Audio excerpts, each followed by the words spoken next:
Isuk-isuk numpak sepur odong-odong, angin sepoi-sepoi semilire ngene, ape ning ndi iki yo, Cah? Halo, Cah, balik meneh ning kontene Mbak Titin yo. Iya yo, Cah, dino iki iku ceritane piknik anak-anak TK. Nuansa santai piknike numpak sepur odong-odong.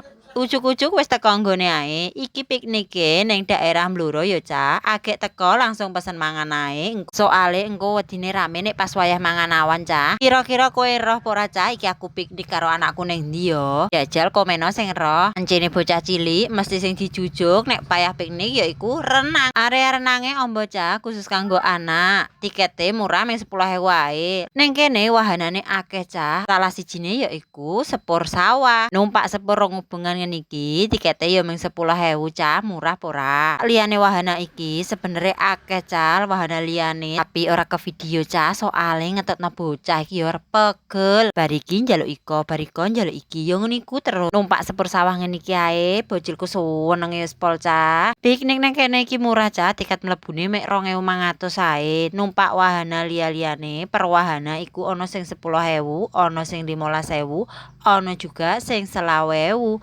Tergantung wahanane yo. Ban ngubengi wahana permainan, wetenge krasa krucuk-krucuk saurunge mangan, dadi iki ngemil pop mie dhisik yo, Cah, ben iso nggo ganjel weteng. Wis ora peduli marang tuwa liwat, sing penting wareg. Lho yo, ngene iki lho penampakane mbok-mbok nek wis pegel bar numpak wahana karo anak-anake. Dadi kaya wong terdampar ora ono sing ngopeni. Jajal, Cah, iki do tulungi. Linggih ndeglek ngene iki sambil ngenteni mangan awan soale mbok siang. Alhamdulillah acara nglencere wis kelakon. Ojo lali digawe kenang-kenangan yo, Cah.